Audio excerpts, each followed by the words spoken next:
So let's start with the invocation prayers. And let's start at a very basic level today. Let's see what the invocation prayers actually means. I mean, all of us know, but it's good to revise from the basic what it means.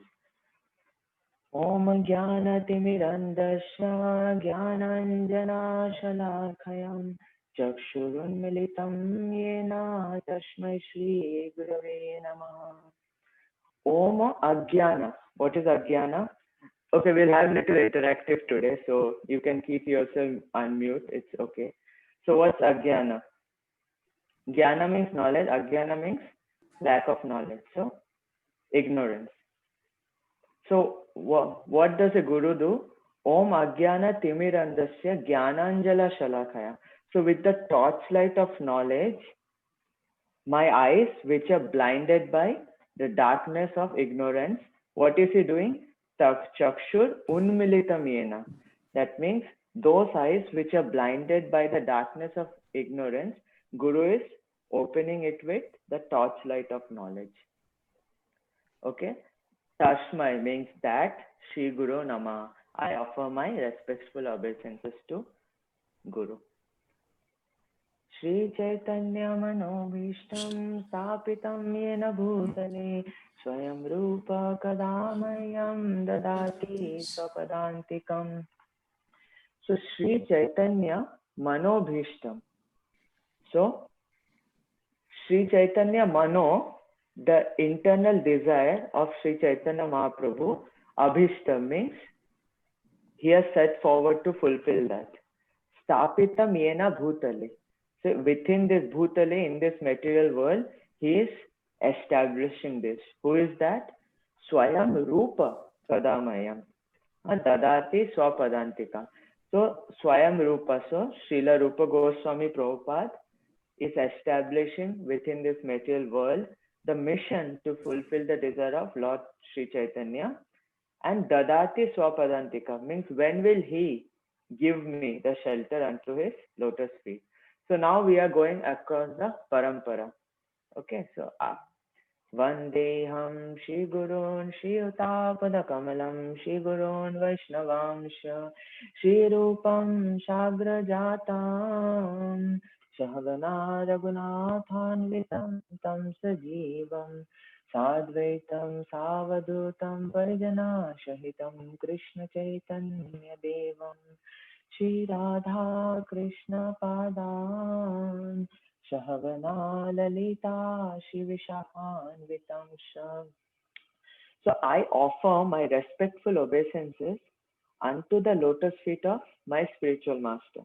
Okay, here you're basically indicating the Diksha Guru and of all the other preceptors on the path of devotional service. So you are offering your respectful obeisances to your Shiksha Guru, your Diksha Guru, and all the other Vaishnavas who are helping you in whatever small way to progress on the path of devotional service. So first, we always pray to our Guru. So how many of you know Kabir? Do you know Kabir? So Kabir is a very famous poet in India, right? And whoever has studied in CBSE, ICSE, they might have studied this Dohes, Kabir ka Dohes. So one of the famous Dohe is, Guru Govind Dor Khare Kaku Lago Pai. Balihari Guru. Why? Because Govind wo de. So basically, Kabir is saying Guru and Krishna or Govinda both are standing in front. Whom should I first bow obeisances? Whom should I take surrender? No, I should take surrender of Guru because Guru gives Krishna. Without Guru, I can't understand who Krishna is. And later we'll see today, it is Krishna who gives Guru and Guru gives Krishna. So it's a simultaneous relationship. Okay. So who is Kabir? Any of you know who Kabir was? Anyone knows who Kabir was? Vaishnav. Anyone knows who Ballabh Bhatt was? You'll find this in the Antya Leela. Not Antya Leela, I think Madhya Leela, right? No, Antya Leela. Last chapter, Ballabh Bhatt. So Ballabh Bhatt had, I would say, some nuances with the philosophy. and Mahaprabhu did not fully accept him. And Ballabh Bhatt later becomes Ballabhacharya, and he joins the Vishnu Swami sect of the bona fide Sampradaya, which is the Kumar Sampradaya. And Kabir is a disciple of Ballabhacharya. So he is a bona fide Vaishnava coming in that line. So you'll see many of Kabir's doyas are like that. So first, we always have to surrender to our Guru. And we start from our Guru and go along the parampara to Krishna. So first I'm telling Diksha Guru because he is the primary connection. And then all other preceptors on the path of devotional service. Sri Rupam. Who is Sri Rupam? Rupa Goswami. Sagrajatam means elder brother, Sagraj. Who is that? Sanatan Goswami. Sahagana Raghunathanvitam means both Raghunaths, Raghunath Das and Raghunath Bhatta Goswami. And Tamsa Jivan and Jiva Goswami. So Sahagana means and their associates. So first Prabhupada, or if you initiate your Guru, and then the 6 Goswamis. After Goswamis, whom are you going to? Sa Advaitam means that Advaita. Who is Advaitam? Advaita Acharya. Sa Avadutam. Who is Avadut? Nityananda Prabhu. Parijana Shahitam Krishna Chaitanya Devam. And all other associates of Mahaprabhu headed by Srivas Thakur. Then we start from Guru, 6 Goswamis, Mahaprabhu, after that Krishna. Even though Mahaprabhu and Krishna are non-different, but still Krishna is in Madhurya Bhav. Mahaprabhu is Audarya, means most magnanimous. Most magnanimous or munificent incarnation. Achinta Veda Aveda again, both are same, there's none different, but yet Mahaprabhu is more merciful. Krishna is busy in Goloka doing his pastime. But Mahaprabhu is more merciful, taking us back to, helping us to establish in the mood of worship of Radha Krishna. Okay, and then I offer my respectful obeisances unto the lotus feet of Sri Krishna, Srimati Radharani, and all the gopis headed by Lalita and Vishaka. Prabhu, is the screen clear? Okay. Now we come back and pray to Srila Prabhupada.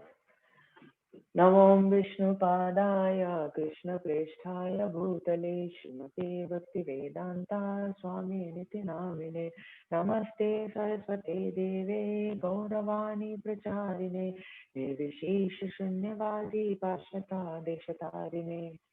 So in ISKCON, all of you, all of us should first consider Srila Prabhupada as a preeminent or the primeval Shiksha Guru. And therefore, it's very important when you follow a Guru, you chant the Guru mantra, taking inspiration from him, begging his mercy. And it's important to know what the mantra means. So, Namo Om means respect, Vishnu Padaya, Krishna Presthaya Bhutale. So, Srimate Bhakti Vedanta Swaminiti Namini. This is easy. His divine grace, Abhay Charananda Bhakti Vedanta Swami Srila Prabhupada, who is very dear to Krishna, having taken shelter at his lotus feet. So Vishnu Padaya. Then there's some people make this mistake, Saraswati. It's not Saraswati. Saraswati is Lord Saraswati. It is Saraswati, means the disciple of a son of Saraswati Thakur. So it is Saraswati. So our respectful obeisances on you, who is preaching the mission of Lord Chaitanya Mahaprabhu, the disciple of Bhakti Siddhanta Saraswati Thakur. So Namaste Saraswati Deve Gauravani means the message of Mahaprabhu is being pracharine, distributed all around the world. What is Prabhupada's main mood? Nirvishesha Shunyavadi Pashyata Deshatarine.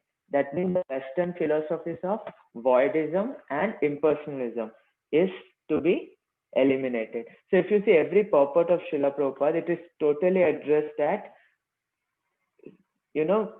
basically finishing off our impersonalism and voidism views. All of us to some extent has that. It comes up sometimes or others. It is there. and it is mainly predominant in the Western society. So that's the mood of Srila Prabhupada, and all of us are in the West now, so we should be very clear and convinced how the impersonal realization is not the topmost realization, and in the mood of Srila Prabhupada, therefore preach strongly against voidism and impersonalism. Okay, now I'm skipping the other Guru pranams. You can all read when you are free.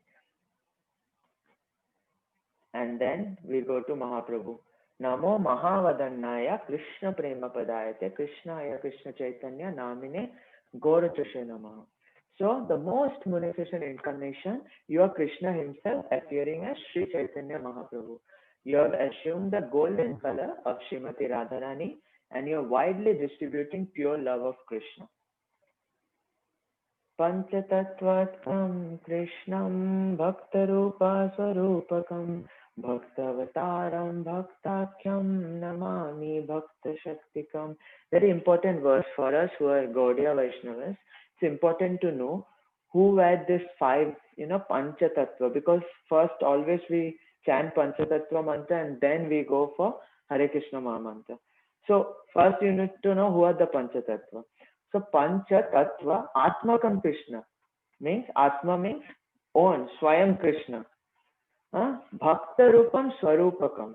So in the form of a devotee, he himself has descended. Who is he? Sri Chaitanya Mahaprabhu. Bhakta Avataram means devotional incarnation. Who is that? Who is the devotional incarnation? Advaita Acharya. And devotional manifestation is Nityananda Prabhu. And pure devotee. Who is pure devotee? Narad Muni, who is actually Srivas Acharya. And devotional energy, that is Gadadhar Pandit. So now it's said like, okay, Mahaprabhu is Radha and Krishna together, then who is Gadadhar Pandit? Well, Radha is already there in Mahaprabhu, right?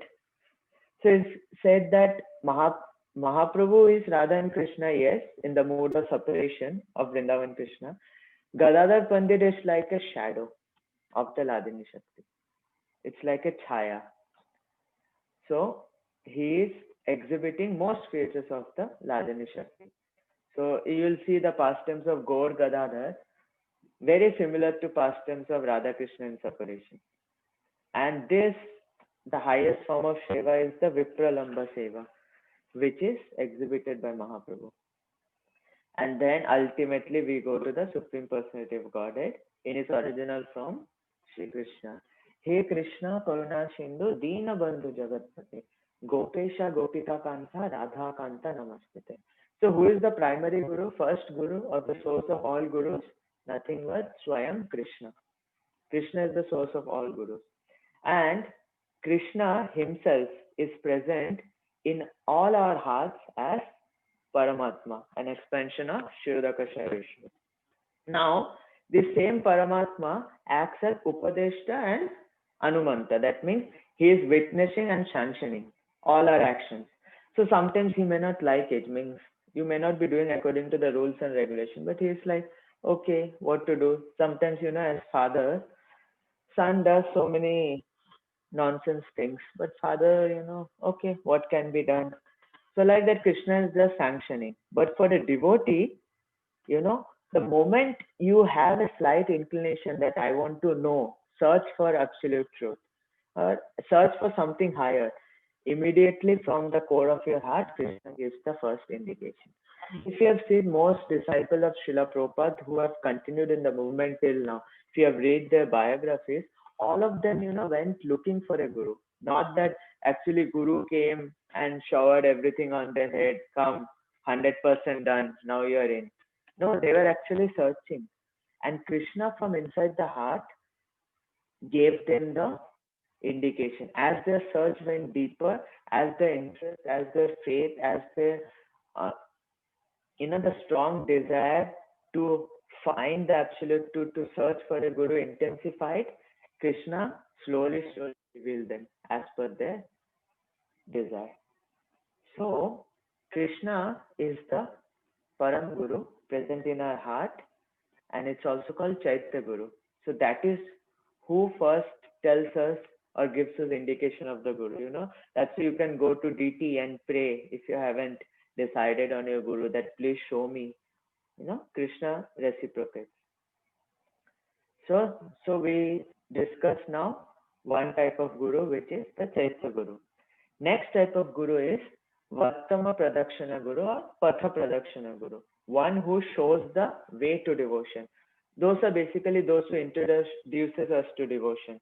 Someone introduced us to devotion, or someone initially, argued with us, cleared all of our doubts, fought with us, so that we don't leave the path.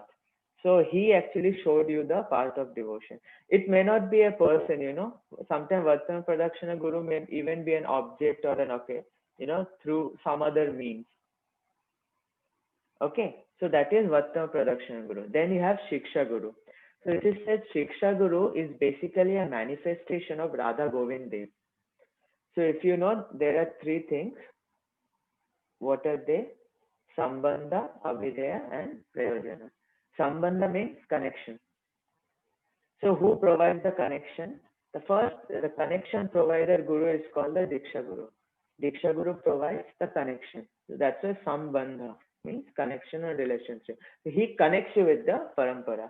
And it is said Diksha Guru is having the potential. Radha Madan Mohan exhibits his potential through Diksha Guru. Chaitanya Charitamrita, Adi Leela, first chapter. That section is a very nice, beautiful section, which clearly explains this Guru Tattva. So Prabhupada says that the Diksha Guru is actually a manifestation of Radha Madan Mohan. Can you understand how deeper it is? It's not a cheap thing. Sometimes, in India, people feel elated, okay, and I have a guru. Or like having guru becomes a fashion. Or especially in Bengal, it is like compulsory that you should be initiated by someone or other. Like Diksha is must. Doesn't matter whom you get initiated, from demigod guru or any guru, but everyone has guru. But just see who a Diksha Guru is. He is actually the manifestation of Radha Madan Mohan. Can you imagine that he's actually the Lord? Anyway, Guru should be respected as Lord, but he's not equal to Lord, but should be respected as Lord because he is more merciful than the Lord himself. Why? Because Krishna is Samam Sarvabhuteshu, equal to everyone. But it is the Guru who is willing to show his mercy on someone. Therefore, Krishna is telling, okay, you want to be merciful to him. Now I'll, give the mercy. So you act as a transparent medium to show us the mercy. Otherwise, Krishna is Samam Sarvabhuteshu. Everyone is okay, equal. Na me dveshti, na priya. No aversion, no attachment, nothing towards anyone. But again, it's told for devotees, he is more dear to devotees because devotees capture him in his heart. That's what we were seeing the Narottam Das Thakur. So devotees capture Krishna in their hearts. So can you imagine a guru who is nothing but a manifestation of Radha Madan Mohan? So if we see that guru is not different than Krishna and Swayam, a manifestation of Krishna is in front of us, and still if we don't recognize, then we have to think our condition. What fallen condition is. I mean, I'm talking about myself. Whenever I say we in the lecture, I'm indicating me, not judging any of you. But that's something I have to cultivate. Then, so we have, what are the four types of guru we have discussed? Just to see if you're on track or it's just Shiksha Guru. Going all clear. All clear means there can be two things. One is everything is clear or all cleared off. So just to have a pause, what are the four types of gurus? So Chaitya Guru, then Okay. Patha Pradakshak Guru, one who shows us the path. Then, as Dhaval Prabhu mentioned, our Shiksha Guru, and then the Diksha Guru, initiating spiritual master. Yeah, right? So, okay. Yeah, and each of these are very elaborate topics of discussion. And it is said, if you have understood this tattva very nicely, in fact, if you have realized it, nothing else is there to understand because you are already situated in the proper path with full conviction and faith. Your Shraddha is so high. the level of Shraddha. So now this Shiksha Guru basically helps us in Abhideya. That's why he's a manifestation of Radha Govind Dev. Radha Govind Dev is basically teaching us the Abhideya process. So Abhideya means how to execute devotional service. So what Diksha Guru does, he connects you to the Parampara. Shiksha Guru explains you, helps you, teaches you, guides you on the path of devotion. You know how to engage in devotion. Sambandha is over. You know, okay, what is Sambandha? Okay, I am soul. I am spirit soul. Krishna is the supreme.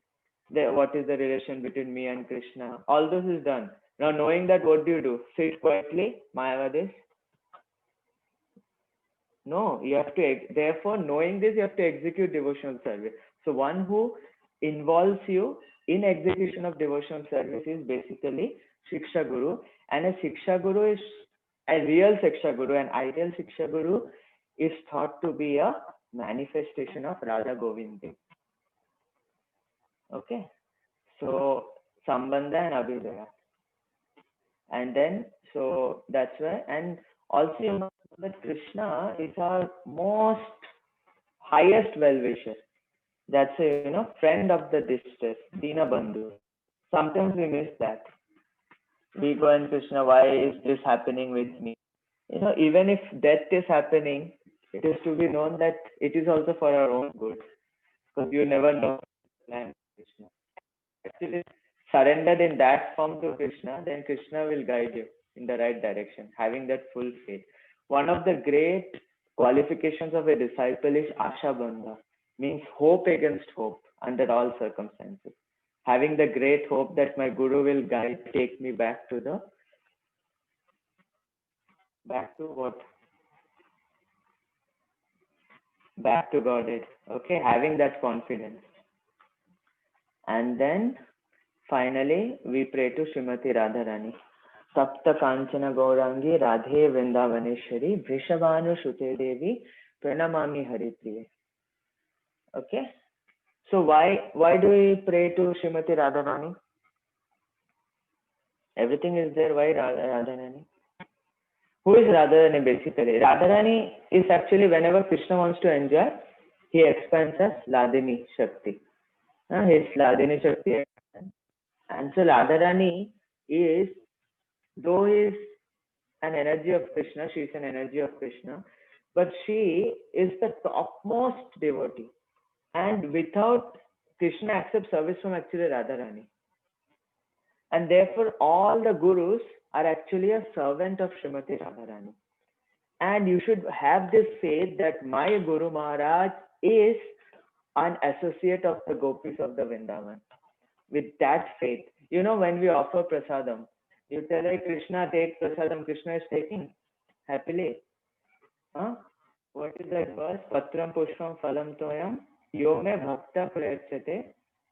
Then after that, what is the next line?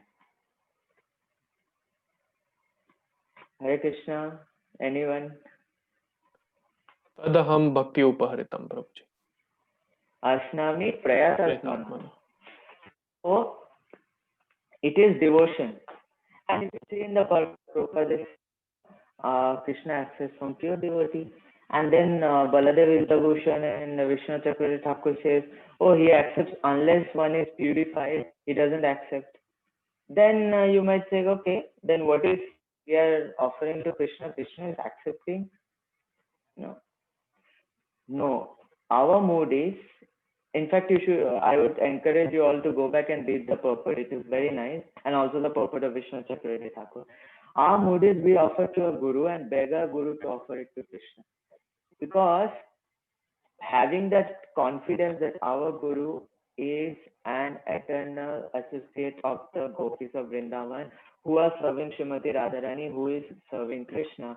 And we are offering this prasadam to our Guru, asking him to offer to Krishna. And since Guru has sanctioned, Guru has told, okay, you chant, Guru Pranam Mantra, then Namo Mahavadanyaya, Namo Brahmane Devaya. Guru has given us that.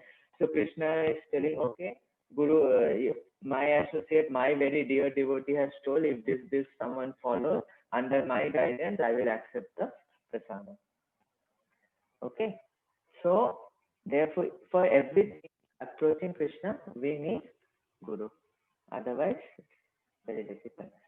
That's something. And so, Guru is actually manifestation of both Lord Nityananda and Srimati Radharani.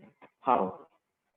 In the higher stages of bhakti, especially in Raganuga stages, Guru actually helps you or guides you in the Raga marg, how to be an associate of the Gopis of Vrindavan or whatever is your real form.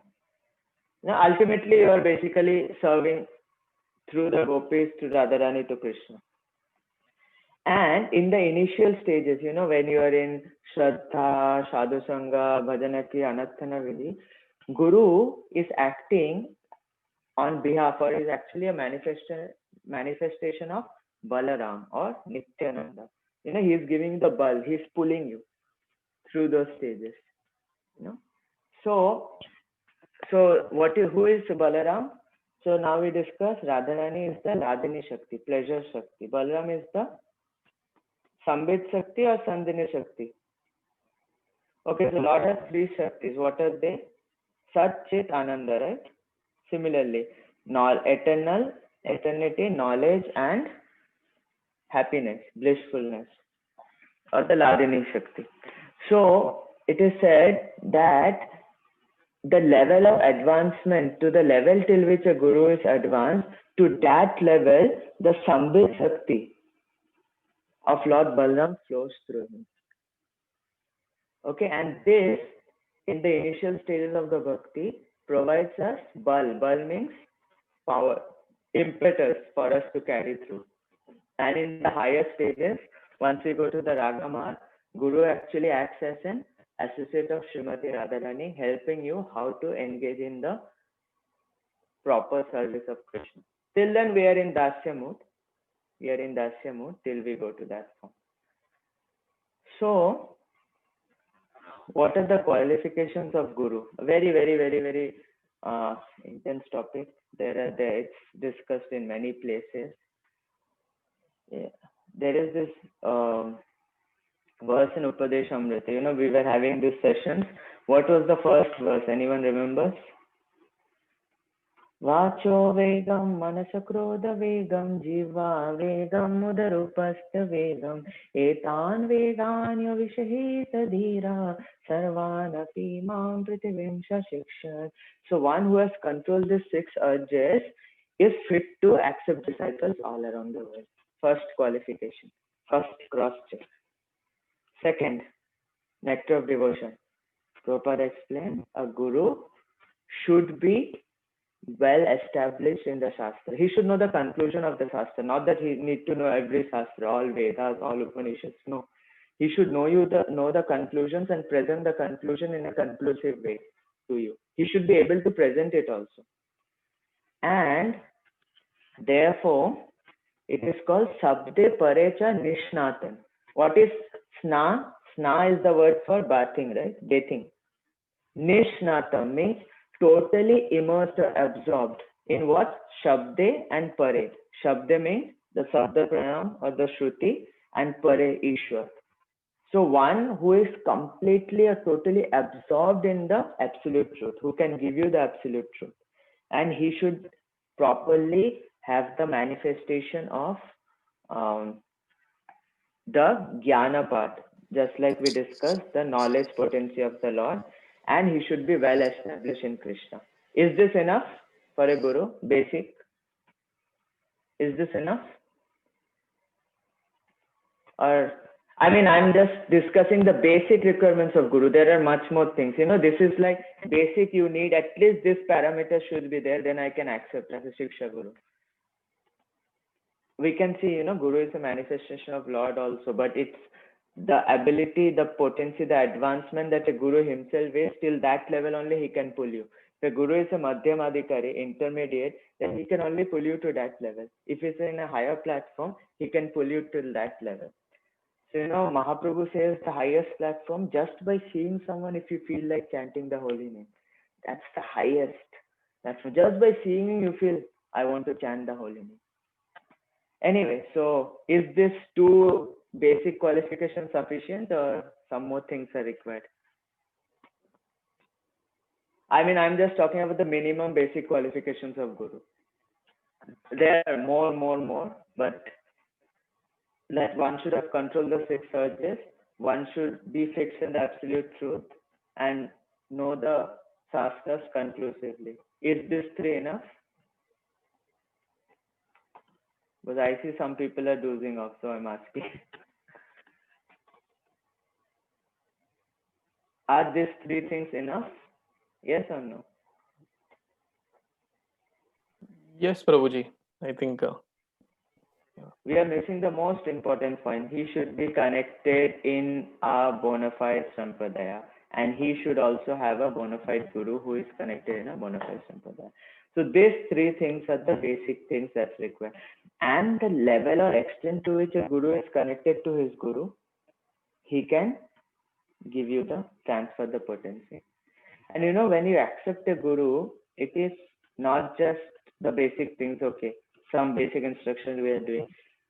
If you are a disciple, it is said, what are the responsibilities of guru and disciple?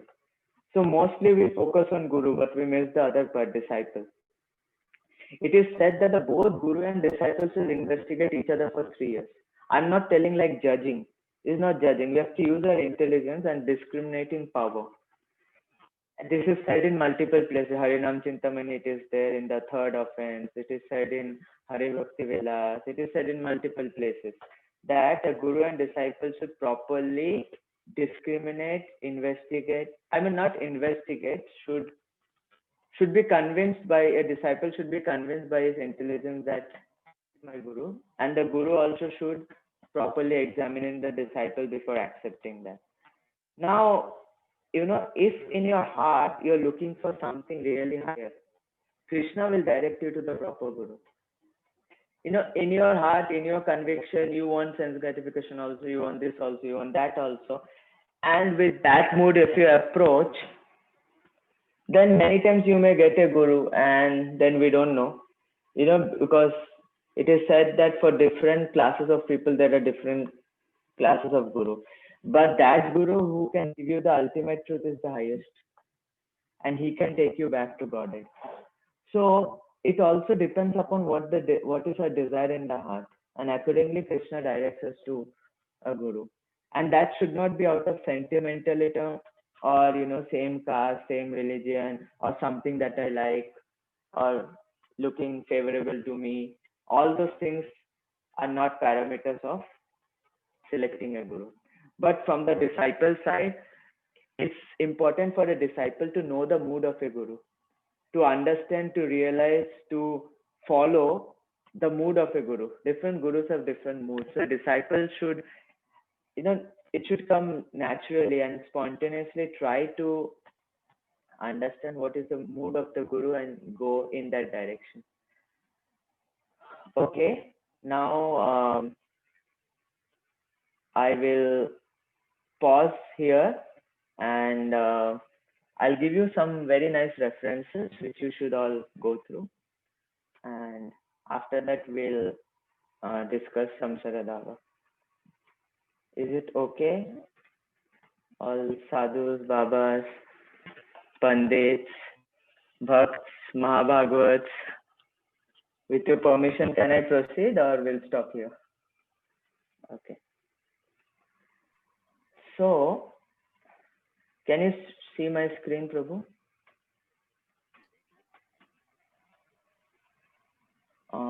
Yeah.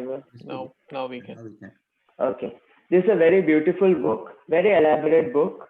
Cannot be covered in 45 minutes. It will take like hours and hours, but you can read this.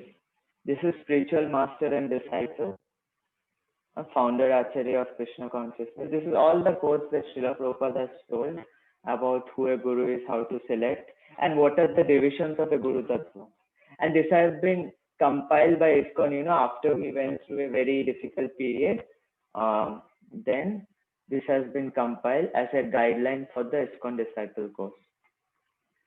So this will cover today, prayers in honor of Spiritual Master, which is Samsaradava.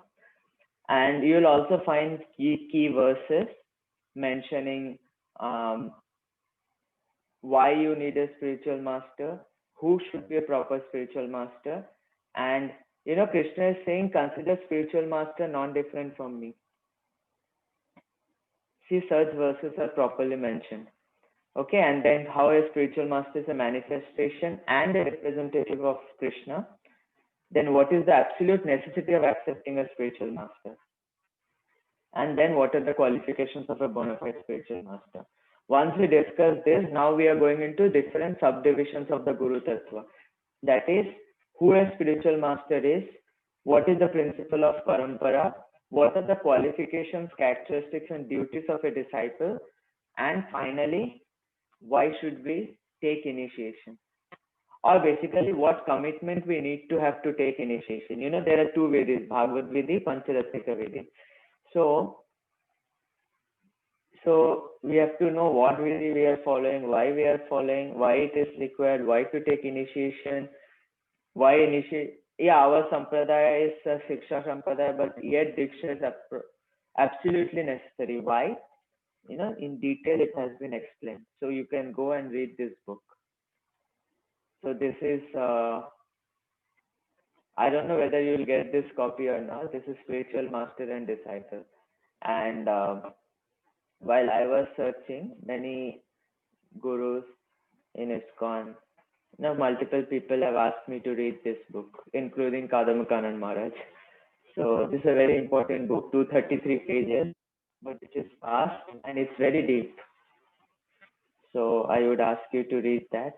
There is another book called Guru Tattva, very small book written by Gaur Govind Maharaj.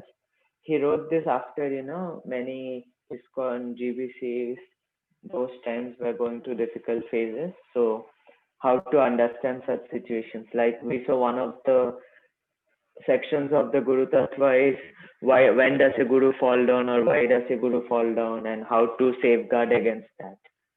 So that is what is explained by Gaur Govind Maharaj. The book is called Guru Tattva. I'll show it after some time. And then this is the book that is published by ISKCON, which is called The Shiksha Guru by Shivaram Maharaj. So this is the book which is accepted in ISKCON Disciple Course. I mean, they don't emphasize on any of these books on ISKCON Disciple Course, whether you do the online or the offline mode, but these are like reference or guides, and the teachers who are supposed to teach the course should be well versed in these two books. So I told you how Krishna is the original Guru. I just covered the subheadings today, how Krishna is the original Guru. And then, another main important thing to understand the Guru system in ISKCON. Srila Prabhupada is saying that he will live through his books. So if we read Srila Prabhupada's books, hear his lectures, and follow what he has told, chanting 16 rounds, 4 regulative principles, book distribution, and preaching. These 4 things, if we follow, we are actually following Srila Prabhupada. And Prabhupada is saying that I am the founder Acharya and the preeminent Shiksha Guru of this institution till this institution lasts for the next 10,000 years. So he is our primary Shiksha Guru, and all other gurus within ISKCON act as a functional representative of Srila Prabhupada. That's why if you see in most initiations, they say on behalf of Srila Prabhupada, I give you the name. So they are actually acting, the potency of Srila Prabhupada is passing through them. So this is not Ritvik. The difference between Ritvik and this, Ritvik means I take no responsibility. I connect you directly Srila Prabhupada. It's like I connect you to Bhakti Siddhanta, or I connect you to Mahaprabhu. No, we need a living Guru. The Shastra is clearly saying living Guru is required, because then only you will see how to practice, what to practice. By seeing someone, you can practice, right? Without seeing, just by reading, it's like you don't have to go to college. You just have read something, sit at home, sufficient, right? So that's the thing. So, and everyone is a guru to some extent. So see, Shiksha is the main characteristics of all guru. Now your Diksha Guru may be your Shiksha Guru, may not be your Shiksha Guru. Okay, that's very important. But what is main important is Shiksha. Whoever is giving you Shiksha, till whatever level he is, you take Shiksha from him. Then Guru is as good as God, and different divisions of Gurus that I've covered, roles of Gurus. Now from here I have not covered because it's quite vast, and each of these things are now described in much more details.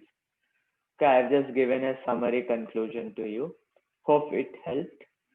And now last thing that I'll share with you is this book that I was saying. This is the book, Guru Tattva. Is it seen? I can't see any of you. Sorry. This is the book. Yes, we can see it, Prabhu. Okay, this is the book, the Gaur Govind Maharaj. And the same things he has already elaborated 20 years back. The same concepts have been taken in the ISKCON Disciple Course. And it's a very nice book. It's also giving examples from other Sampradaya, how Ramanujacharya accepted Guru, why, how, and how not to be sentimental while accepting Guru, how not to be, initially one may approach out of certain things, but one should also properly read scriptures and then increase his faith in Guru. Seeing, Guru Sadhu Shastra, three should follow in line. And as you keep on reading Shastra, your faith in Guru should increase. Initially, it is a lot more of sentimental or someone to. So this is a very small, just a 30 pages document, but a very nice thing. And then this is the hot topic, which Maharaj explains in a lot of detail. So I can probably share the PDF, but sorry, this is so. That will be great, Prabhu, if you can share. I was just about to ask. Thank you. It's written, it is the duty of the disciple to go for Diksha and Shiksha Guru. And you should never disregard your Shiksha Guru or Shiksha Guru, especially those Shiksha Gurus who have initially helped you a lot in the devotion. So yes, then what happens is we take Diksha and we just follow him, just neglect everyone else. Oh, they are minors. No. Things are also very nicely mentioned. Very, very, very nice book, important book. And one knows who Gaur Govind Maharaj is and his level, so I don't have to explain. Okay, so now everyone can unmute and we'll have a rapid fire Guru Astakam. Is it okay? Yes, Prabhu. Yes, Prabhu. So, one by one, all of you know Guru Astakam, right? Everyone knows? Okay, you can see and read. So first, I'll go a rapid fire, some things I'll mention. Actually, these are some slides which were used for school preaching, not college, school preaching.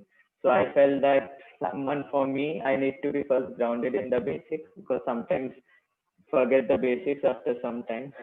So let's understand and hear. Prabhu, sorry, I'm going 5 to 10 minutes over time. So this is used for school preaching, 8, 9, 10, 11, 12. And these are some slides prepared by different devotees. I've just copied them without giving them credit. So let's see. So the first person whom I see is Vrinda Mataji. So Mataji, you're going to read the first verse when it comes. Okay, before that, let's see what the first verse means. So as I discussed, why do I need a guru? So if you have to become expert in something, you need to have a coach, right? Without that, you can't become expert. So what if children are told to just, educate without any teacher? We need teacher, right? So in order to learn a subject, you need 3 things. What are they? University, right? All of you have graduated from some university. You need books and you need teachers. So you need Sadhu and Shastra. Okay, platform. ISKCON is a platform, it's a university. ISKCON is a university, books are the Shastra, and you need Guru and Sadhu. So Sadhu and ISKCON is like one thing you can say, and you need Guru who is a teacher. So therefore, on this path of devotional service, how can you learn without having a Guru? So Guru is someone who shows the way just like a guide, right? So this verse is from Mundaka Upanishad. Therefore, in order to learn the transcendental science, one must approach a bona fide spiritual master.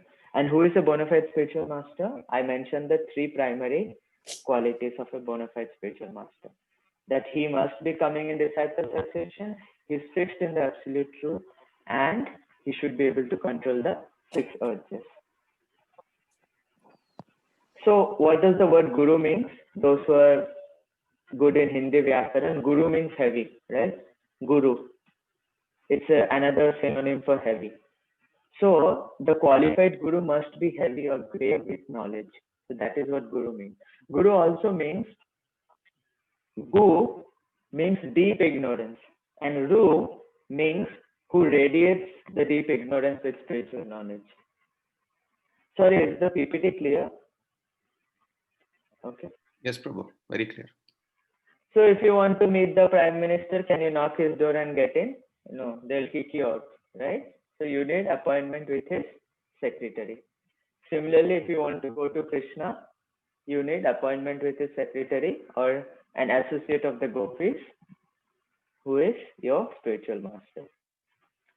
Even when Lord Sri Krishna descended to the world, he accepted Sandipani Muni and Garga Muni. He had two gurus. Similarly, Lord Ramchandra accepted Vasishtha Muni. So the Supreme Personality of Godhead is showing by example. So therefore, we need to accept a guru to know this. And then this very famous verse, Tarko Pratishta Shruteyo Bhivinna, you should always use what? Anyone knows this? Okay. So dry arguments are inconclusive. A great personality whose opinion does not differ from others is not considered a great sage. No, just by studying the Vedas, one cannot come to the right path. He needs an unadulterated, self-realized person. Okay, so now Vrinda Mataji, you can start. Okay, let me tell you one more thing. There are multiple tunes of this song. There is one tune which is sung in the morning. This is, I was thinking that where do devotees get this tune? Some compose on their own, that's okay. But if you see Samaveda, which actually tells how to compose songs, it is told that some kind of songs are sung in the morning. You can't sing in the morning. Somehow, very fast beat. It's very cool, soothing. Lord is waking up. That kind of thing. Similarly, in the Shringar Arati or Gaur Arati, mood is very ecstatic. However, last Shrine Arati, you don't say, like Hare Krishna, Krishna Krishna, Hare Hare. No, Hare Krishna, like very soothing mood. So similarly, Samsara Rava also has multiple tunes. One tune is very commonly used for appearance of acharyas. One is used for disappearance of acharyas. One is used in the morning time. One is used in the evening time. So I just wanted you to know that there are these things, and this is based on Samveda. So one of the Vedas, if you see Lord Brahma created Veda and the purpose of that in the third canto, I think 15th or 16th chapter, you will find this description. Yes, Mataji, sorry. I just wanted to tell you, you can start. Prabhuji, move the screen, sorry. Okay, you don't remember it, okay. I mean, I would like to. Thank you. Okay. Samsara dava nalanidha loka Tranaya karunya ganagana tattvam Papasya kalyana gunavayasya Vande Guru Shri Charanaravinda. So the purpose of the first verse is why we require a guru. Okay, so why we require a guru? Samsara is material existence. The forest fire of material existence. We are afflicted by the forest fire of material existence. Loka, the people, we the people are affected by the forest fire of material existence. So Guru comes, Krishna comes, just Krishna comes on Garuda to save. Similarly, Guru comes to deliver us by his mercy. Like a cloud, torrential rain of the cloud extinguishes the forest fire. Similarly, Guru comes to relieve us from this material distress. So praptasya kalyana gunanavasya. Who is an ocean of such qualities, auspicious qualities, and delivers us? To such Guru, what we have to do? Offer a most humble obeisances.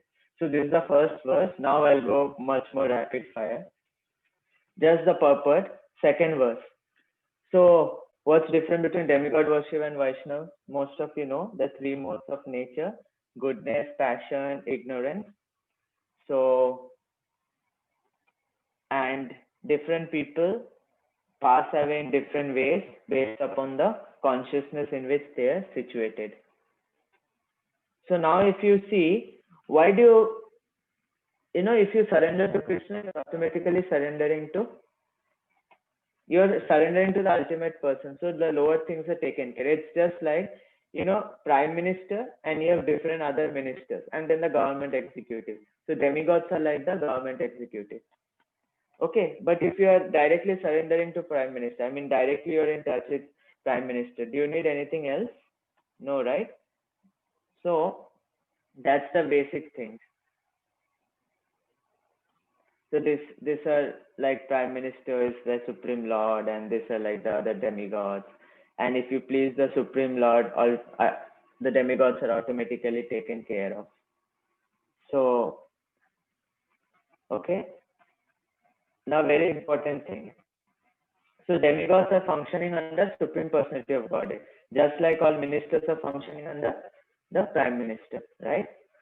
So who is the Dhanavan? One who has riches.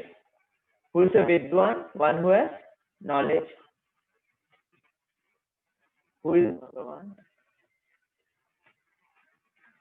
Who has all these 6 qualities to the fullest. Okay. So therefore, okay, who is going to tell the second one? We can discuss this at a later stage maybe. I was thinking of discussing the purpose, but sorry, I got carried away in discussing the main point. Okay, all worship in material mode ultimately does not satisfy the worshipper. So if you worship, it's like watering the root of the tree, the plant is automatically satisfied. Okay, second one, someone. Mahaprabhu Kirtana Nritya Gita Vaditra Madhyan Manasorasena Romanchakampa Shrutaranga Pajo Vande Guru Shri Charanaravindam.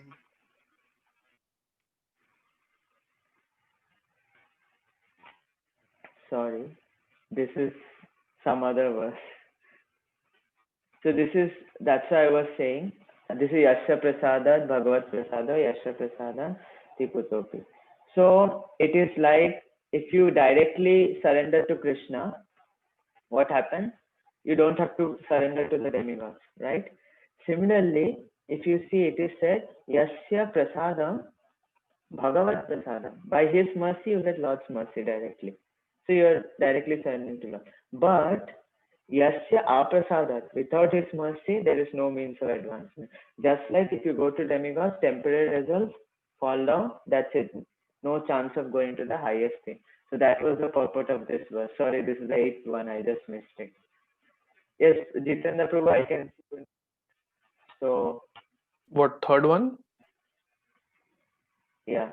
Shri Vigraharadhana Nityanana Shringaratan Mandiramarjanado Yuktascha Bhaktamscha Niyunjatopi Vande Guru Shri Charanarvindam. Okay. So what does this mean?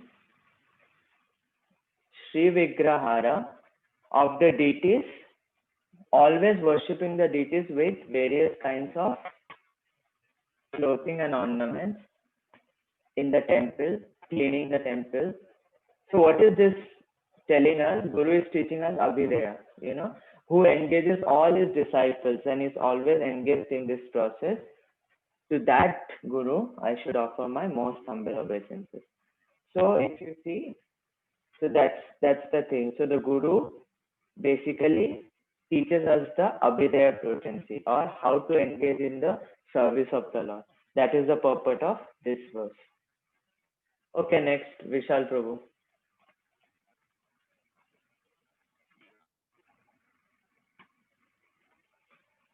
Now, fourth one is qualification of disciple. So, different ways of gaining knowledge. We'll just skip this. Let's go directly. You need to have service attitude, faith in the spiritual master. This is a famous verse. And now let's go. Chaturved, yes, Prabhu.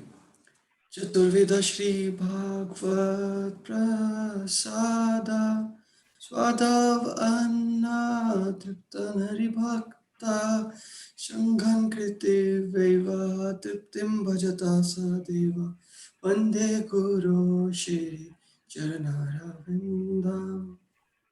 So can someone tell me what this verse says? Quickly. 4 kinds of foodstuffs which are offered to the Krishna, which are offered to the Supreme Lord. By taking those food, the devotees of Lord are spiritually satisfied. Guru, who basically, so this verse basically tells what a disciple should do. Okay, having satisfied him, one is certainly desired to get the mercy. So this verse is also synonymous to Mahaprasade Govinde Nama Brahmani Vaishnave Swapa Punna Vitam Rajan Vishwashone Vajayate. Okay, this first 4 verses are a little basic. Now we go to the 5th verse, which is, what is the 5th one? Karan Prabhu. Oh, sorry. Shri Radhika Madhavyor Para Madhurya Leela Gunarupa Namna Pratikshana Swadhana Nolapasya Vande Guru Shri Charanarvindam. The spiritual master is a pure devotee of Krishna who is always fully absorbed in his divine service.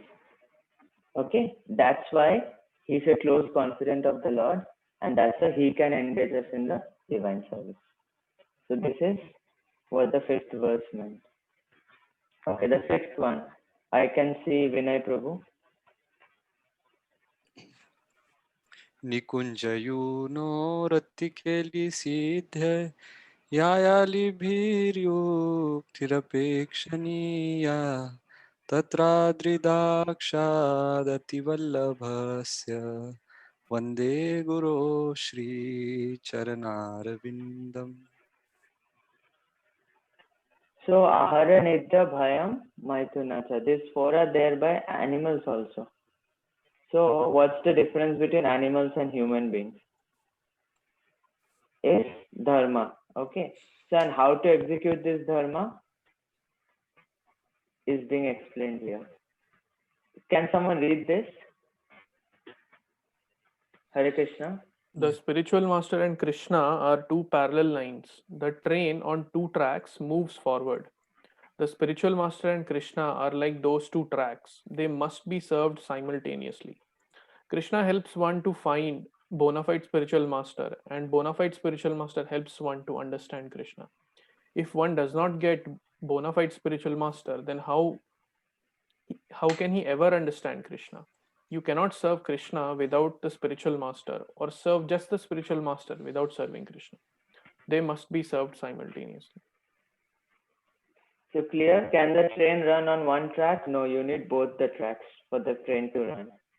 So the spiritual master is eternally engaged in the supreme dharma and engages you in the supreme dharma. What is that? Nikunja, Ratikeli Siddhe. Yayali Virikti Apekshani is making arrangements. That's why I was saying you should be confident that your spiritual master is an associate of the gopi who is making arrangements, helping the gopis in serving the Supreme Lord and his Radhini potency, or Radha Krishna. In that connection, because of being that expert, he is very dear to Radha Krishna. To such Guru, such spiritual master, I offer my Most humble obeisances. Yes, whoever is left, I cannot see. Next one is why we require Shastra. Yeah, that is being explained.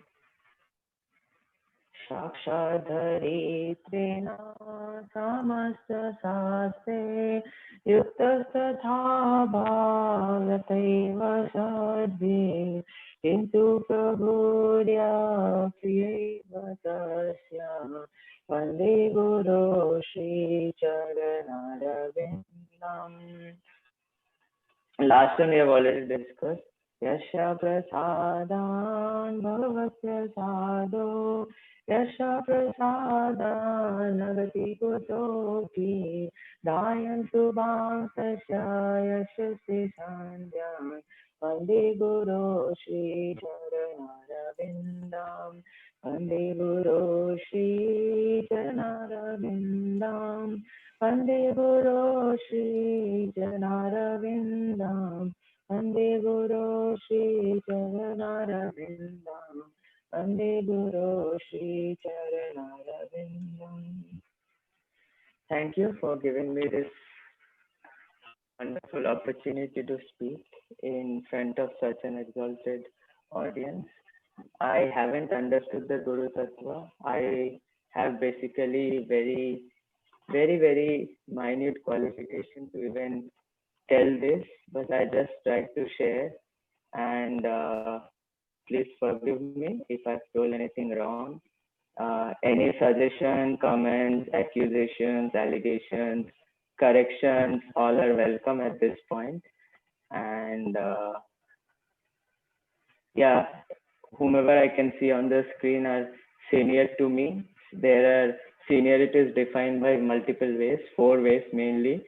Either one is senior by age, one is senior in the number of years he's practicing Krishna consciousness, or from the he got initiated before, or even he is much more grounded in knowledge, or his progress is much faster. So I can see everyone on this screen is senior to me in some or other way. So I beg your blessings so that I can really one day actually understand this Guru Tattva and can progress. And again, begging forgiveness if I've committed any offense, not only today, before, anytime. Thank you. Amazing class, Prabhuji. So Karan Prabhu summarized it very nicely. Would you like to say, Karan Prabhu, how the class was? Yes, Prabhuji. Yeah. So Suman Prabhu, this class was like very deep, all the points you were mentioning, and also very well researched with everything that you were quoting. So thank you very much, Prabhuji. So I did not research anything. I just decided that whatever kind of I know or I thought, so I just sat at 8:30 and I just opened some documents and I just spoke from my own understanding. So I have done almost no research, and that's why I pulled out this PDF from my bank where for school children, where I just pulled up, and I thought I'll just discuss those. That for 30 minutes and maybe 15 minutes Guru Tattva, but it went the other way. So sorry for the mismanagement. No, it was perfect, Prabhu. It was perfect.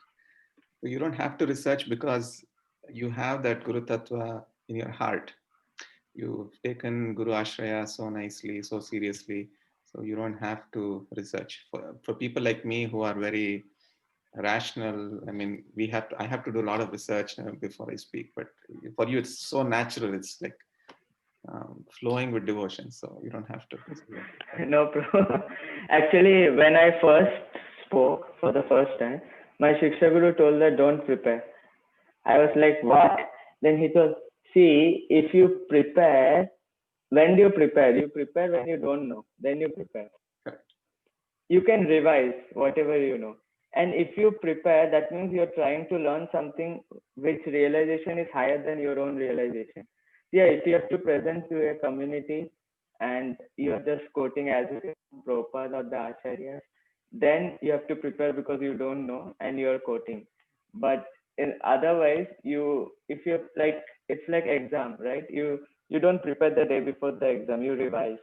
So whatever you kind of know, you just revise it, and whatever you don't know, don't speak beyond your realization.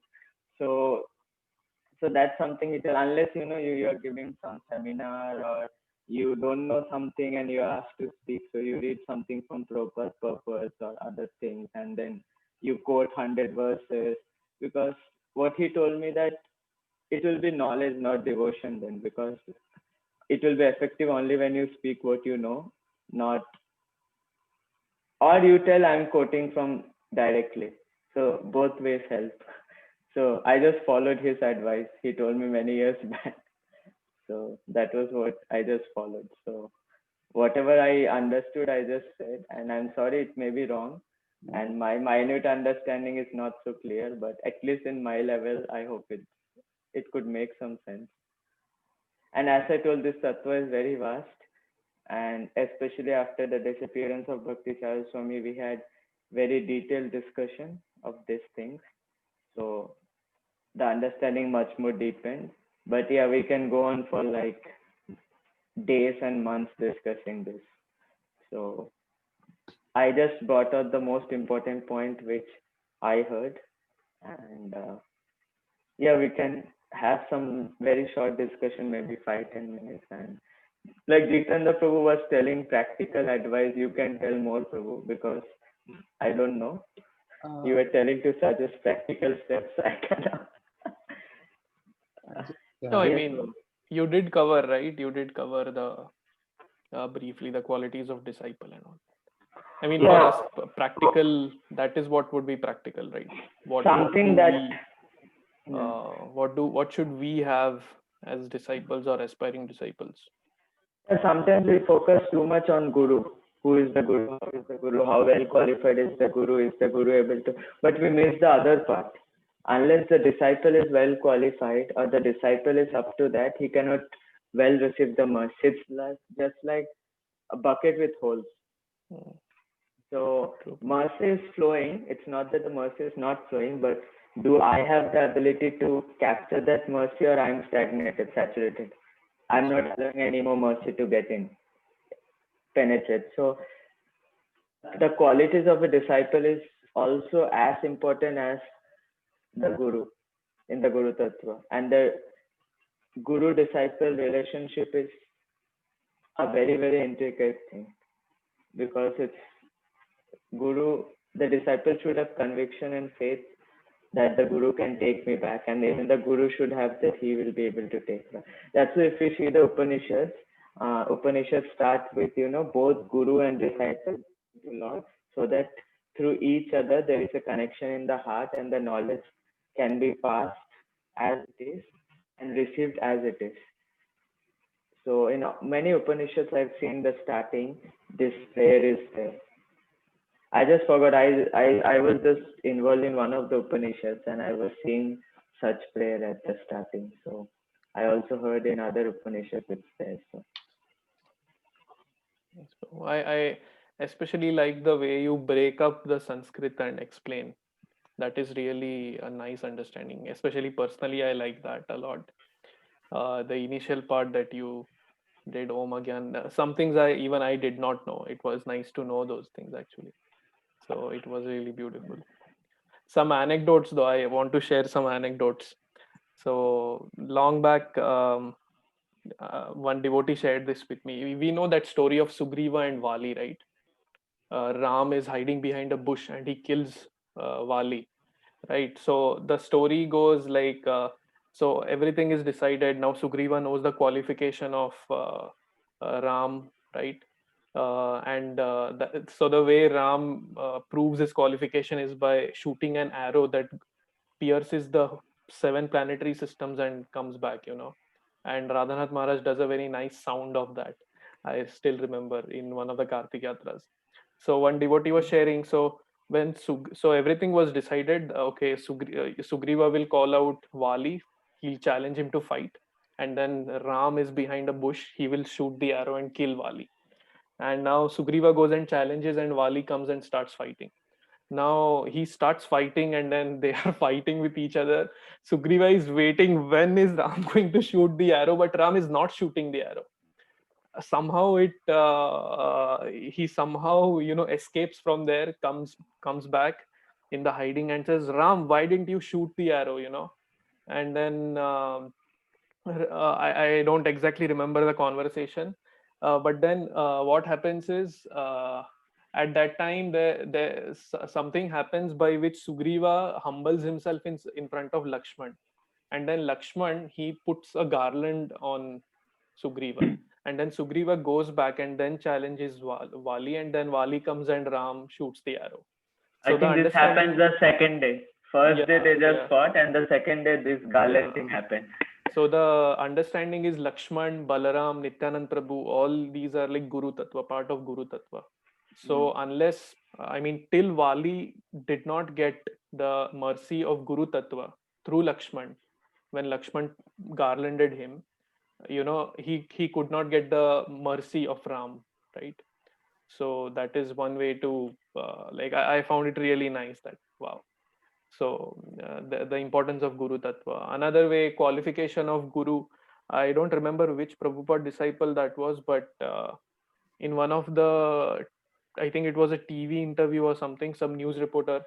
So that news reporter asked Prabhupada, Swamiji, are you the Guru of the Hare Krishna movement? Right. And then now this was a dodgy question, because if Prabhupada had said yes, he is a guru, then Prabhupada would have, it would have shown that he is the whole and sole leader of this entire movement, which he of course didn't want to do out of humility. And then if he would have said no, then it would have completely gone against all the following that he is getting, right? So it was a dodgy question. And then Prabhupada, he just looks down and humbly answers that, no, I'm no one's guru, I'm everyone's servant. And then this Prabhupada disciple writes there that as soon as he heard that answer, he knew that this person is my guru. So,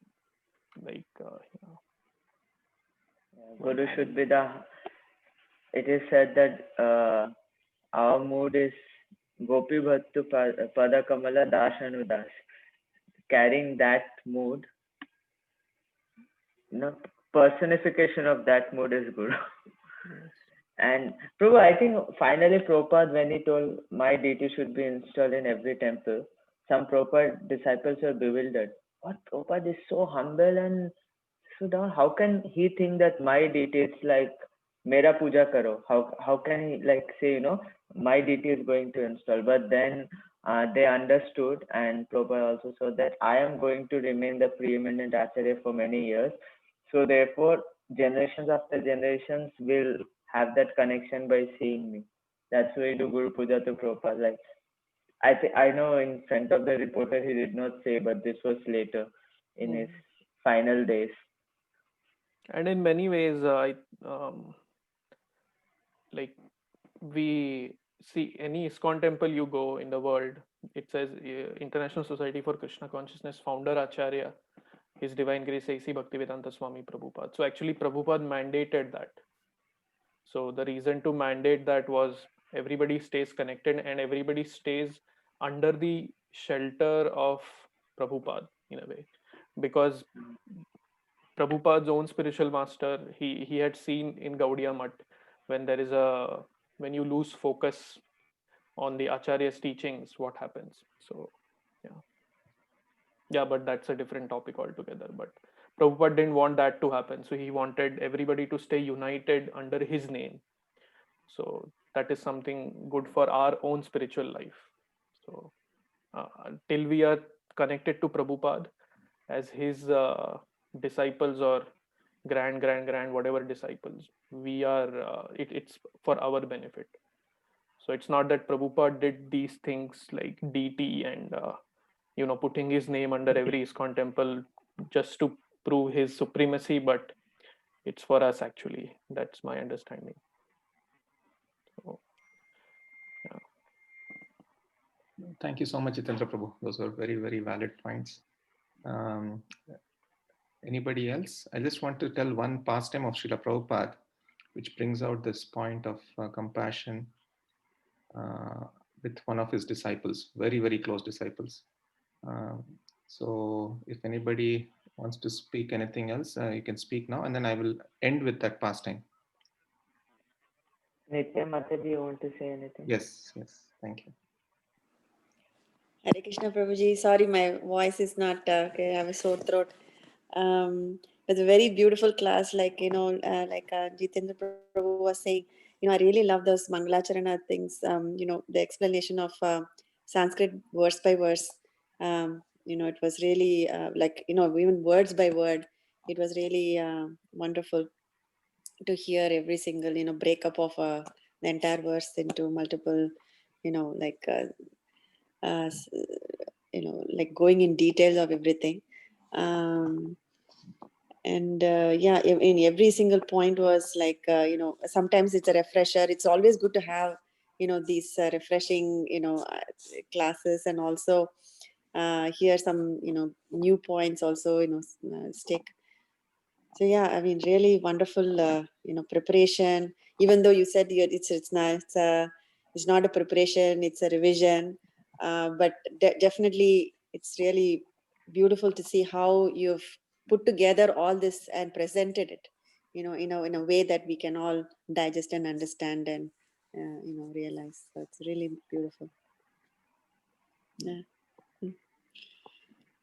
I think, Gorkuma Prabhu has told this to me, what he was going to say. It's a really beautiful story. I want you to all hear this, and he shared with me this morning, and I've been thinking about it all day. So, yeah. Vinay Prabhu, you want to say anything, Prabhuji? Yes, Prabhu. Sorry for joining late, but like I will certainly hear like the previous part when the recording is uploaded. But thank you for like sharing your realizations, Prabhu, as you said. Yeah. Prabhu, it is not worth hearing. You better read the documents I'm putting. Thank you so much, I'm Prabhu. just attaching. Whatever part I hear, it was like awesome. Yeah. So I'm attaching the documents. You can download it. Don't share it. They're legally not allowed to share. Achha. oh, okay. Vishal Prabhu, it was your desire that Suman Prabhu speaks this. So. I really like the class, Prabhuji. And since Prabhuji said like we can make allegations, accusations, so I have one, Prabhuji. Like I've been meeting Prabhuji, and I really know like he, after reading his offerings, like how deep his connection with Guru is. So All phony only. my allegation is, Prabhu, whatever you have, like at least give me 1% whenever we meet, like somehow. So you haven't given me like at all. Someday, Prabhuji. I really like the class, Prabhuji. Thank you. Yeah, when you really know that day, who I am, how fallen, degraded I am, then you'll understand. This is what I want to learn, Prabhuji.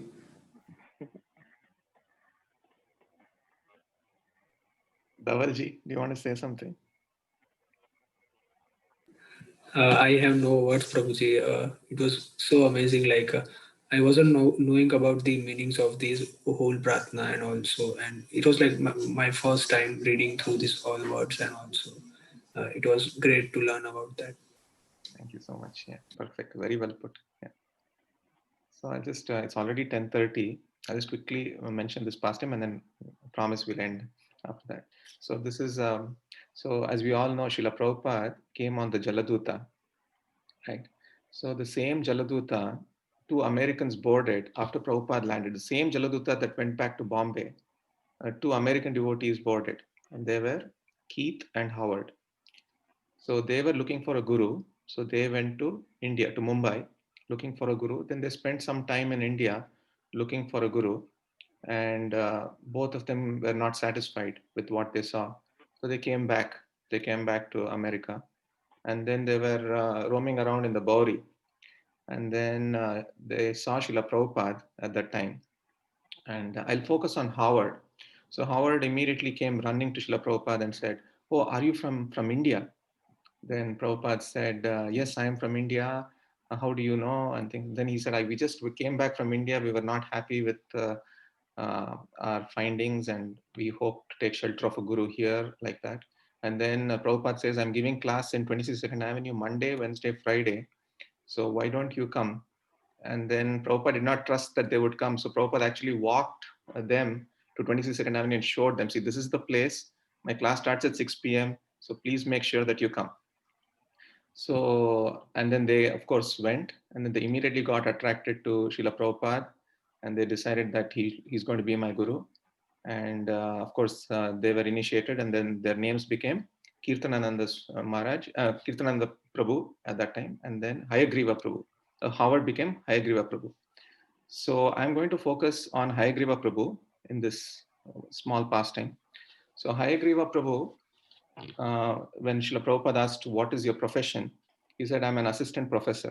I'm an assistant professor in English. So then immediately Prabhupada's eyes lit up, saying that, oh, I have so many manuscripts that I need someone to edit. And your profession is perfect. And I'll give you the service of editing the manuscripts of Bhagavad Gita, and specifically, he said, second canto. So Hayagriva Prabhu happily took that seva, and this was the first seva, and in the first meeting where Srila Prabhupada mentioned this. And he took that seva to heart, and then he started doing all the editing work, all the, in a wonderful way. So Prabhupada was very, very happy with him. And Prabhupada took care of him very, very nicely. He became a very, very dear disciple of Srila Prabhupada. And it so happened that Prabhupada had to go to San Francisco. And then while Prabhupada was there, of course, he was very devoted and so on. But he went through certain challenges in his life. So, but I'll mention that later. But before that happened, in 1969, Prabhupada wanted a temple president of New Vrindavan, the New Vrindavan temple where all of us have been. Prabhupada wanted a temple president, and Hayagriva Prabhu knew that Prabhupada at some point would ask him to become the temple president. So he had made up about 12 points that I don't want to be the temple president because of this nicely, because he wanted to stay in New York. He didn't want to leave New York. So he came up with 12 nice points, and he always kept it. And then Prabhupada said, tomorrow morning you come see me, I'll give you a service. So Hayagriva Prabhu knew, okay, tomorrow morning when I go, Prabhupada is going to tell me to become the temple president of West Virginia, New Vrindavan. So he goes with all preparation. I have all these 12 points. I'm just going to keep bombarding them. And then Prabhupada will, of course, let me go away. So Prabhupada says, I have an important service for you. I want you to take sannyas. So then he's taken aback, this is not what I expected. I expected that you will ask me to be the temple president. Then he says, no, Prabhupada, I have so many material desires. How can I take sannyas? I'm not so strict in my sadhana and things like that.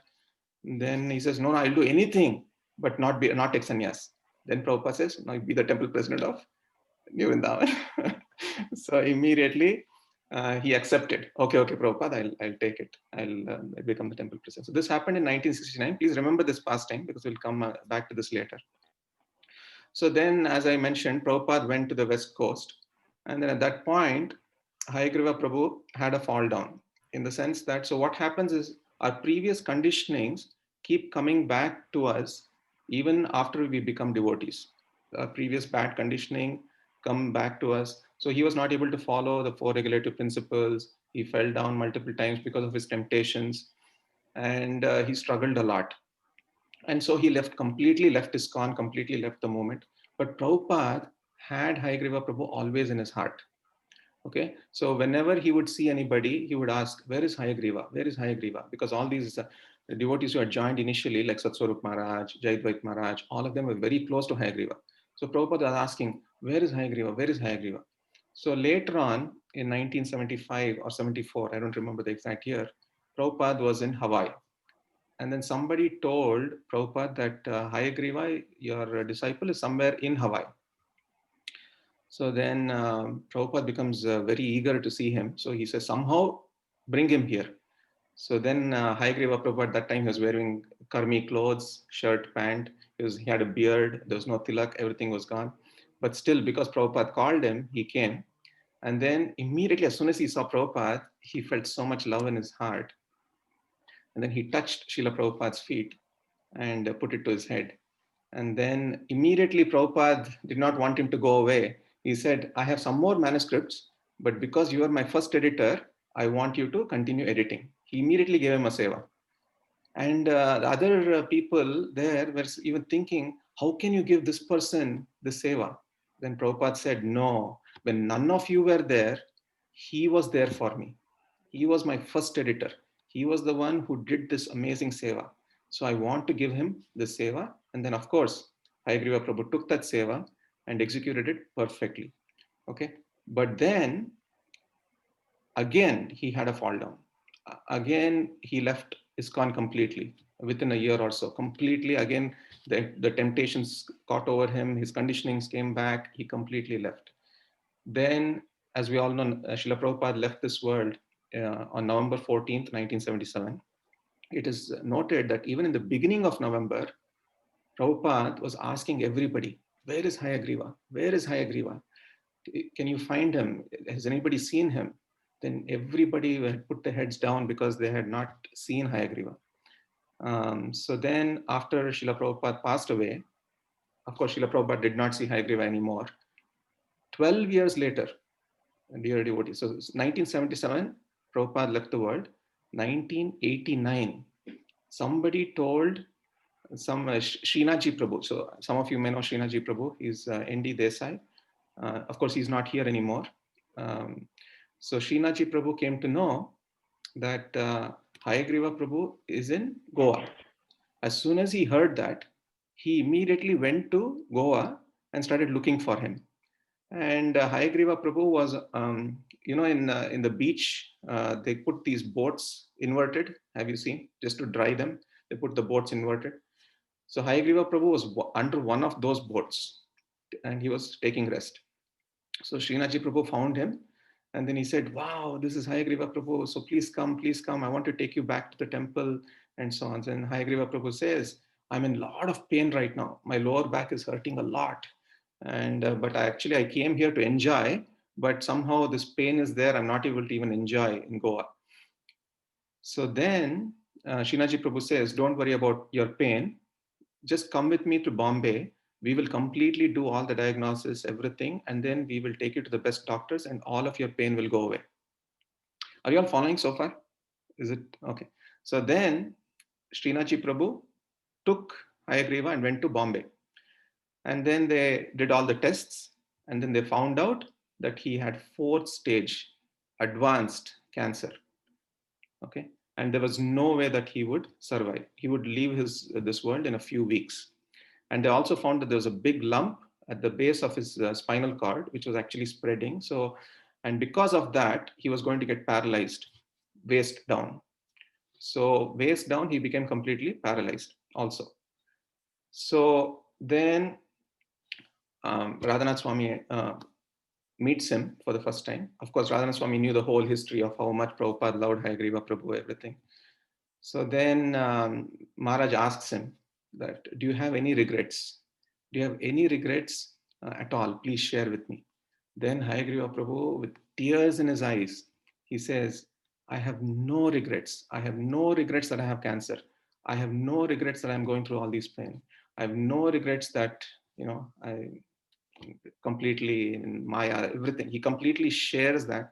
And then he says, I just have one regret though. I just have one regret. The one regret that I have is that when my body was youthful, when I was fresh, that time I could not satisfy Srila Prabhupada. That time when Prabhupada asked me to do certain things, I completely ignored his instructions. That is the only desire that I have. And then he said that all of you young people, you're all fresh, you're all young. Now is the opportunity for you to take this service to Guru very seriously and lovingly serve the Guru. So please do that, he says. Then Maharaj again asks him, do you have any desire? Is there any desire that you want to fulfill before you leave the world? And then he says, Maharaj, I just have one thing, one service that I want to do for Srila Prabhupada. I know I'm completely paralyzed. I know I can't even move. I'm on a wheelchair. But remember, in 1969, Srila Prabhupada wanted me to take sannyas. Now, I want to take sannyas. Then Maharaj was thinking, how can he take sannyas? He is completely paralyzed. He can't even move. But still, because Hayagriva Prabhu said it, Maharaj said, don't worry about anything. We will give you sannyas. And then the whole ceremony was performed. And then Radhanath Maharaj carries the danda, the saffron colored danda, and brings it to Hayagriva Prabhu.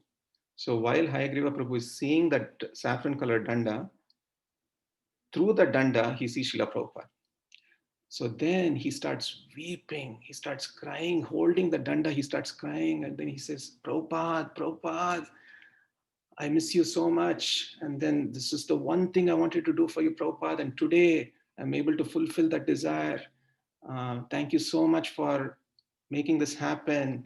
And then at that point, Maharaj says this wonderfully. He says that out of everyone that he has seen, he has not seen anybody understand, actually he says realize Guru's mercy as much as Hayagriva Prabhu. Of course, Maharaj has seen so many people, but he says that I have not seen anybody who has realized the Guru's mercy as much as Hayagriva Prabhu. So Hayagriva Prabhu is hugging that danda and crying out to Srila Prabhupada. And after that, in a few days, in a few weeks actually, Hayagriva Prabhu leaves the world. But even just before he was passing away, on his deathbed, a few minutes, few seconds before he was passing away, he saw Prabhupada come. And he raised his hands and he said, Prabhupada, you're here, you're here, you're here. And then he left the world. So this is a very touching pastime that I always try to remember and think of how compassionate the Guru is and how loving Srila Prabhupada was in this particular instance. So just wanted to share that. Thank you so much, Prabhuji. This was lovely. That's just out of the world. Yes, Prabhu. Thank you so much. Very nice pastime. So, of course, I just want to give some Shastric references to this. If you go to Srimad Bhagavatam 10.80.34, if you look at that verse 10.80.34, Krishna reveals a secret. He reveals a wonderful secret. If you want, I can just share that, and then we'll end. I don't know if you see, can you see this? Okay, this is another beautiful verse also. Do you see this? Se bhakta danyayena chade prabhura charana, se prabhu danyayena chade nija jana. So here he's saying, glorious is that devotee who does not give up the shelter of the Lord. And glorious is that Lord who does not abandon his servant. So, of course, that is how it happened in this past time. And this is the thing that I wanted to share with you. This is from 10.80.34. If you want to make a note of it.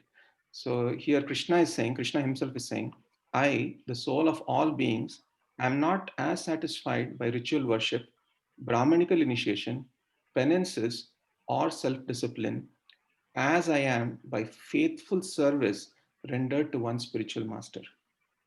So I just want to end with this point that this loving devotional service is so, so, so important, dear devotees. I mean, it's even if we don't have anything, two things we should always remember. One is we must never leave the association of devotees. As we saw in Hayagriva Prabhu's place, 2 times he left, but Krishna arranged it so that he could come back. But we should strive never to leave the association of devotees. And the second point is we must do some service. That is why keep on looking to grab hold of one service that you can do lovingly as an offering to Guru and Krishna. And that will keep you going in this path. And one more thing I want to mention in this pastime is that there are only 2 reasons why one would fall down. There are only 2 reasons. Any guesses? The first one is if you have inattentive sadhana. That is one reason why you would fall down. And the second reason is if you commit Vaishnava aparadha. So I beg all of you that please, whatever you do, don't commit Vaishnava aparadha. don't judge anybody, don't say anything bad, because you never know how exalted that devotee is. And second thing is, try to be as attentive as possible, not just in your chanting, but any little thing that you do. Like even if you're offering a flower to Krishna, just be attentive in doing that. If you're offering arti, just be attentive, just be in the moment, not think later or in the past or something like that. Just be in the moment and offer with love. And that is also accepted. So these two things, inattentive sadhana and Vaishnava Prada. These are two things that we must carefully guard against in our spiritual lives. And then it is promised that we will never fall down. I'll stop here. Vanchakalpatarubhyascha kripa sindhubhyo patitanam pavanebhyo vaishnavebhyo namo namah. Anantakoti Vaishnavrinda ki jai. Shri Prabhupada ki jai. Jai. Sumon Prabhu ki jai. Jai.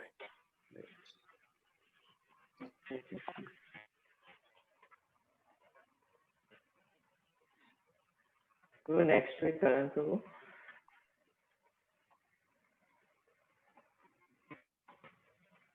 Sorry, Prabhu. Yeah. So next week, Karan Prabhu will be speaking. Is that okay, Prabhuji? I don't want to put you on the spot, but you can, whatever you're comfortable speaking. Just to please all devotees if they want. Thank you so much. What do you say? Thank you. Very grateful. After that, we will start again the whole loop. After the Nitya is going to speak. Sorry. So Nitya is going to speak, and then we'll start the whole loop again. Thank you all very much. And there have been a couple of requests this week. Vishal Prabhu and a couple of you mentioned that if it's possible to go to New Vrindavan, I would love to, but I understand that flying during these times is also very risky. So I don't want to put any of you in risk. How about by car, Prabhuji? No, but there are devotees from the West Coast, like California, Seattle. Yeah. So for them, I think. People are when you traveling. flew to Florida, Prabhuji, was it okay? There was no problem? Yeah, there was no issue as such. But you never know. I mean, I think so. This is my personal opinion. As long as we have the mask on continuously, not even a moment in the flight, you take the mask out. I think it should be okay. And keeping the hands clean and always sanitizing. So wearing gloves. Did you wear gloves as well during the traveling? No gloves. And I think I personally feel it will be okay, but then I don't know. There might be like people are already saying there will be a second wave now and all that. So New York started second wave. So it's never ending, Prabhu. Like, so we never know till when. So I think we'll postpone going to New Vrindavan for some time. I'm sure that we will go again together, and eventually we will all be in the spiritual world together. On small meeting together there. I have strong faith, Prabhus, that just like how Prabhupada came for Hayagriva Prabhu, Prabhupada will come to take us all back. We just have to somehow be in this movement. There'll be so many challenges, so many tests. Of course, there are devotees like Ladini who were very exalted. But this particular pastime of Hayagriva Prabhu gives me hope that even if of course, I've fallen down many times, and I keep falling down every single day actually. This pastime gives me hope that even for such a person like me, that Srila Prabhupada will come, Guru Maharaj will come, and they will take us back. They will take us back. So I have, in fact, I have so many doubts about so many things, but this one particular thing, I have no doubt that Krishna will come. We just have to stick to this path and do some loving service. That's it. Okay, Prabhu. I think I'm gonna. Prabhu, sorry, just a thing. I've shared 5 documents in the chat. Oh, yes, If yes. anyone wants, you can download it. Yeah. Okay, that- Maybe I'll 1 minute. keep it on.